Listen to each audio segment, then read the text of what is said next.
The Detroit launch is done and everything is released except the collections. Collections are slated to go live a week after the Detroit release, putting them at around March 11. Firstly, I hope your minting spree in Detroit was fruitful and profitable. It was a wild ride to say the least, and it doesn't seem to be stopping. Hey there, John Henry here, ssftg. Welcome to the video. If this is your first time here, welcome, my friend. I hope to earn your like and subscription today. Detroit is finally out, and it was crazy. There were definitely some ups and downs with this one. Prior to the release, there were some issues being reported with the EOS blockchain, but according to the Upland team after the announcement they had, it wasn't a big enough issue to really delay anything much, so they kind of pushed forward with the release. And they did split the release of Greenfield and Fox Creek into two separate launch times instead of doing them together, just to play it safe. But other than that, that was really the only change. Some areas sold out immediately, like Greektown, while others still have properties available, like where my Block Explorer is, hovering over here. There are a ton of properties available. You'll notice a lot of them have FSA on them.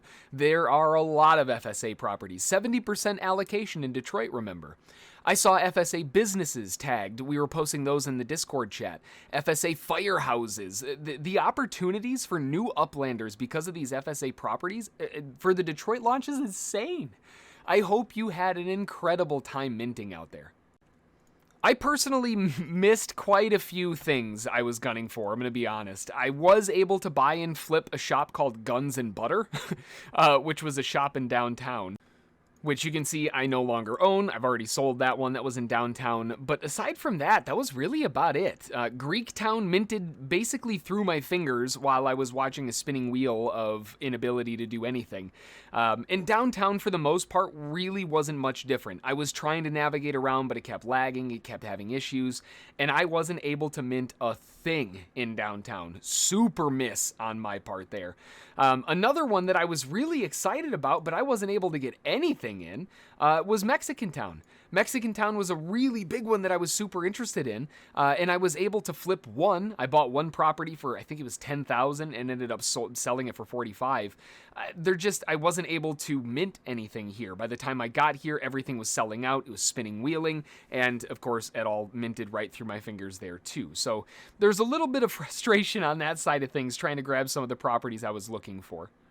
That said, there were some definite highlights in this one as well. I was able to get my property in Sherwood Forest. This is an area that I wanted to at least get one property in so I can build my Detroit mansion.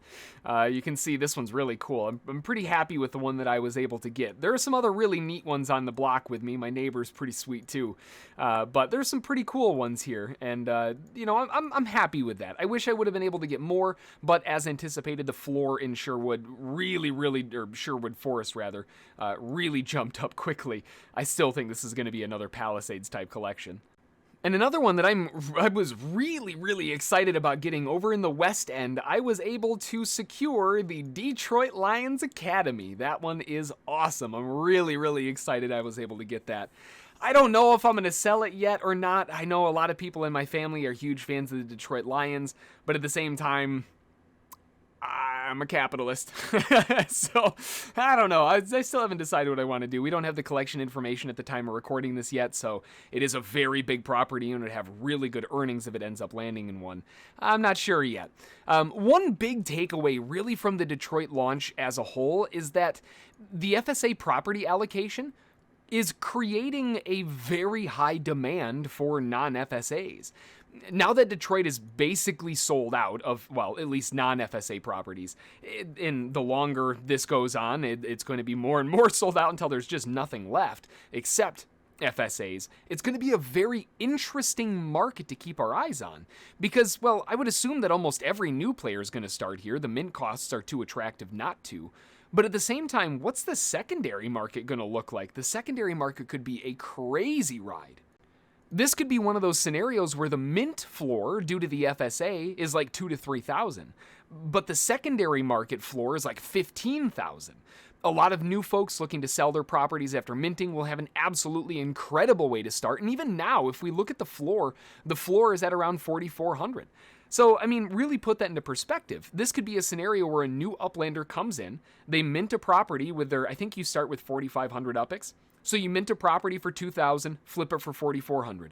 Mint 2 properties, flip both of those for $4,400. You're an Uplander now. You've already unlocked your level up status, and if you, I mean, the possibilities are ridiculous. How incredibly opportunistic this is for new people. Definitely a big perk. Now, obviously, if you aren't in Upland yet, there literally hasn't been a better time to join in a long time. Click the referral link in the description to join up. When you click the registration link, you start out with a nice little UPX bonus to get you going and get minting. And in Detroit, that will probably get you, 2 or 3 properties. And then if you decide to invest some UPX into the game, you also get a monster 50% bonus to your first purchase with a cap of 50,000 UPX for using my link to register. So don't miss out on those perks. To make it even juicier for my ssftg crew that used my link to register for the game and bought some UPX with that bonus, you have access to our USP list of properties where we sell properties to our ssftg family at 20% or lower under what we bought them for, just to make sure that you have the strongest foothold to get going. All in all, for the Detroit run, I ended up spending about 478,000 UPX in Detroit. I did flip out of about 114,000 in profit. The remaining, I'm holding for collections. It was a great launch, and I've spread my collections around in some areas that I have some faith in.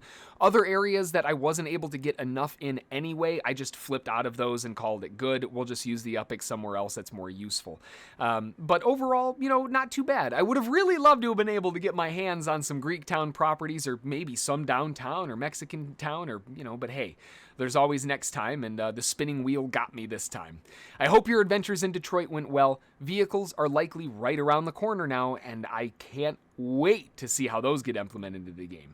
If you have any questions, thoughts, ideas for new videos, or amazing street views from your Detroit mints, drop them in the comments. I always love hearing from you all, and I'm excited to see some of those street views. Thanks for watching, and until the next one.